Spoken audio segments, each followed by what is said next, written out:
Good evening, good morning, good afternoon, depending on when you're tuning in. I appreciate you tuning in to continue the journey through Proverbs. Today will be the last day because then we go into the next book. So before we begin our prayer, Father, as I read and receive your word, may it deeply be rooted in me, so when difficulty comes, it will be your word that encourages and strengthens me. Amen. So we're going to start at chapter 27 today. Don't brag about tomorrow, since you don't know what the day will bring. Don't praise yourself, let others do it. A stone is heavy and sand is weighty, but the resentment caused by a fool is heavier than both. Anger is cruel and wrath is like a flood, but who can survive the destructiveness of jealousy? An open rebuke is better than hidden love. Excuse me. Wounds from a friend are better than many kisses from an enemy. Honey seems tasteless to a person who is full, but even bitter food tastes sweet for the hungry. A person who strays from home is like a bird that strays from its nest. The heartfelt counsel of a friend is as sweet as perfume and incense. Never abandon a friend, either yours or your father's. Then in your time of need, you won't have to ask your relatives for assistance. It is better to go to a neighbor than to a relative who lives far away. My child, how happy I will be if you turn out to be wise. Then I will be able to answer my critics. A prudent person foresees the danger ahead and takes precautions. The simpleton goes blindly on and suffers the consequences. Be sure to get collateral from anyone who guarantees the debt of a stranger. Get a deposit if someone guarantees the debt of an adulterous woman. If you shout a pleasant greeting to your neighbor too early in the morning, it will be counted as a curse. A nagging wife is as annoying as the constant dripping on a rainy day. Trying to stop her complaints is like trying to stop the wind or hold something with greased hands. As iron sharpens iron, a friend sharpens a friend. Workers who tend to a fig tree are allowed to eat its fruit. In the same way, workers who protect their employer's interests will be rewarded. As a face is reflected in water, so the heart reflects the person. Just as death and destruction are never satisfied, so human desire is never satisfied. Fire tests the purity of silver and gold, but a person is tested by being praised. You cannot separate fools from their foolishness, even though you grind them like grain with mortar and pestle. Jeez. Know the state of your flocks and put your heart into caring for your herds. For riches don't last forever, and the crown might not be secure for the next generation. After the hay is harvested, the new crop appears, and the mountain grasses are gathered in. Your sheep will provide wool for clothing, and your goats will be sold for the price of a field. And you will have enough goat's milk for you, your family, and your servants. Chapter 28. The wicked run away when no one is chasing them, but the godly are as bold as lions. When there is a moral rot within a nation, it is the governments topple easily, but with wise and knowledgeable leaders there is stability. A poor person who oppresses the poor is like pounding rain that destroys the crops. To reject the law is to praise the wicked. To obey the law is to fight them. Evil people don't understand justice, but those who follow the Lord understand completely. It is better to be poor and honest than rich and crooked. Young people who obey the law are wise. Those who seek out worthless companions bring shame to their parents. A person who makes money by charging interest will lose it. It will end up in the hands of someone who is kind to the poor. The prayers of a person who ignores the law are despised. Those who lead the upright into sin will fall into their own trap, but the honest will inherit good things. Rich people picture themselves as wise, but the real poverty is evident to the poor. When the godly succeed, everyone is glad. When the wicked take charge, you go into hiding. People who cover over their sins will not prosper, but if they confess and forsake them, they will receive mercy. Blessed are those who have a tender conscience, but the stubborn are healed for serious trouble. A wicked ruler is as dangerous to the poor as a lion or bear attacking them. Only a stupid prince will oppress his people, but a king will have a long reign if he hates dishonesty and bribes. A murderer's tormented conscience will drive him into the grave. Don't protect him. The honest will be rescued from harm, but those who are crooked will be destroyed. Hard workers have plenty of food. Playing around brings poverty. The trustworthy will get a rich reward, but the person who wants to get rich quick will only get into trouble. Showing partiality is never good, yet some will do wrong for something as small as a piece of bread. A greedy person tries to get rich quick, but it only leads to poverty. In the end, people appreciate frankness more than flattery. Robbing your parents and then saying, "What's wrong with that?" is as serious as committing murder. Greed causes fighting. Trusting the Lord leads to prosperity. Trusting oneself is foolish, but those who walk in wisdom are safe. Whoever gives to the poor will lack nothing, but a curse will come upon those who close their eyes to poverty. When the wicked take charge, people hide. When the wicked meet disaster, the godly multiply. Chapter 29. Whoever stubbornly refuses to accept criticism will suddenly be broken beyond repair. When the godly are in authority, the people rejoice, but when the wicked are in power, they groan. The man who loves wisdom brings joy to his father, but if he hangs around with prostitutes, his wealth is wasted. A just king gives stability to his nation, but one who demands bribes destroys it. To flatter people is to lay a trap for their feet. Evil people are trapped by sin, but the righteous escape, shouting for joy. The godly know the rights of the poor, the wicked don't care to know.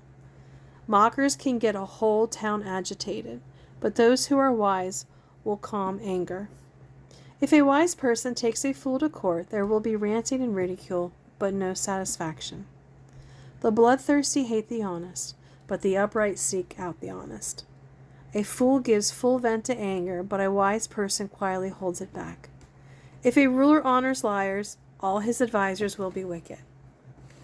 The poor and the oppressor have this in common. The Lord gives light to the eyes of both. A king who is fair to the poor will have a long reign. To discipline and reprimand a child produces wisdom, but a mother is disgraced by an undisciplined child.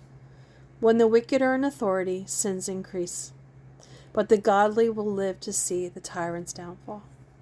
Discipline your children, and they will give you happiness and peace of mind. When people do not accept divine guidance, they run wild, but whoever obeys the law is happy.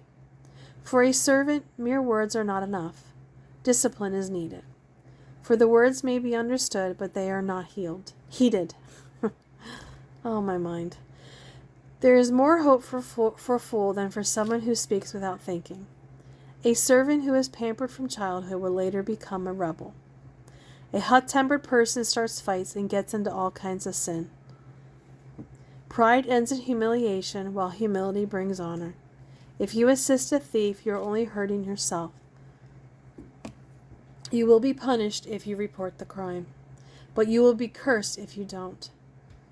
Fearing people is a dangerous trap, but to trust the Lord means safety. Many seek the ruler's favor, but justice comes from the Lord. The godly despise the wicked, and the wicked despise the godly. Chapter 30. The Sayings of Agur. The message of Agur, son of Jakiah, an oracle. I am weary, O God, I am weary and worn out. O God, I am too ignorant to be human, and I lack common sense. I have not mastered human wisdom, nor do I know the Holy One. Who but God goes up to heaven and comes back down? Who holds the wind in his fists? Who wraps up the oceans in his cloak? Who has created the whole wide world? What is his name and his son's name? Tell me if you know. Every word of God proves true. He defends all who come to him for protection. Do not add to his words, or he may rebuke you, and you will be found a liar. O God, I beg 2 favors from you before I die. First, help me never to tell a lie. Second, give me neither poverty nor riches. Give me just enough to satisfy my needs. For if I grow rich, I may deny you and say, "Who is the Lord?" And if I am too poor, I may steal and thus insult God's holy name. Never slander a person to his employer. If you do, the person will curse you, and you will pay for it. Some people curse their father and do not thank their mother. They feel pure, but they are filthy and unwashed. They are proud beyond description and disdainful. They devour the poor with teeth as sharp as swords or knives. They destroy the needy from the face of the earth. The leech has two suckers that cry out, "More, more." There are three other things, no, four, that are never satisfied: the grave, the barren womb, the thirsty desert, the blazing fire. The eye that mocks a father and despises a mother will be plucked out by ravens of the valley and eaten by vultures. There are three things that amaze me. No, four things I do not understand. How an eagle glides through the sky, how a snake slithers on a rock, how a ship navigates the ocean, and how a man loves a woman. Equally amazing is how an adulterous woman can satisfy her sexual appetite, shrug her shoulders, and say, "What's wrong with that?" There are three things that make the earth tremble. No, four it cannot endure. A slave who becomes a king, an overbearing fool who prospers, a bitter woman who finally gets a husband, a servant girl who supplements her mistress. There are four things on earth that are small but unusually wise. Ants. They aren't strong, but they store up food for the winter. Rock badgers. They aren't powerful, but they make their homes among the rocky cliffs. Locusts. They have no king, but they march like an army in ranks. Lizards. They are easy to catch, but they are found even in kings' palaces. There are three stately monarchs on the earth. No, four. The lion, king of animals, who won't turn aside for anything. The strutting rooster, the male goat, and a king as he leads his army. If you have been a fool by being proud or plotting evil, don't brag about it. Cover your mouth with your hand in shame. As the beating of cream yields butter, and a blow to the nose causes bleeding, so anger causes quarrels. Chapter 31. The Sayings of King Lemuel. These are the sayings of King Lemuel, an oracle that his mother taught him. O my son, O son of my womb, O son of my promises, do not spend your strength on women, on those who ruin kings. And it is not for kings, O Lemuel, to guzzle wine. Rulers should not crave liquor, for if they drink, they may forget their duties and be unable to give justice to those who are opposed. Liquor is for the dying, and wine for those in deep depression. Let them drink to forget their poverty and remember their troubles no more. Speak up for those who cannot speak for themselves. Ensure justice for those who are perishing. Yes, speak up for the poor and helpless, and see that they get justice. A wife of noble character. Who can find a very virtuous and capable wife? She is worth more than precious rubies. Her husband can trust her, and she will greatly enrich his life. She will not hinder him, but help him all her life. She finds wool and flax and busily spins it. She is like a merchant's ship. She brings her food from afar. She gets up before dawn to prepare breakfast for her household and plan the day's work for her servant girls. She goes out to inspect a field and buys it. With her earnings, she plants a vineyard. She is energetic and strong, a hard worker. She watches for bargains. Her lights burn late into the night. Her hands are busy spinning thread, her fingers twisting fiber. She extends a helping hand to the poor and opens her arms to the needy. She has no fear of winter for her household, because of all of them have warm clothes. She quilts her own bedspreads. She dresses like royalty in gowns of finest cloth. Her husband is well known, for he sits in the council meeting with the other civic leaders. She makes belted linen garments and sashes to sell to the merchants. She is clothed with strength and dignity, and she laughs with no fear of the future. When she speaks, her words are wise, and kindness is the rule when she gives instructions. She carefully watches all that goes on in her household and does not have to bear the consequences of laziness. Her children stand and bless her. Her husband praises her. There are many virtuous and capable women in the world, but you surpass them all. Charm is deceptive, and beauty does not last. But a woman who fears the Lord will be greatly praised.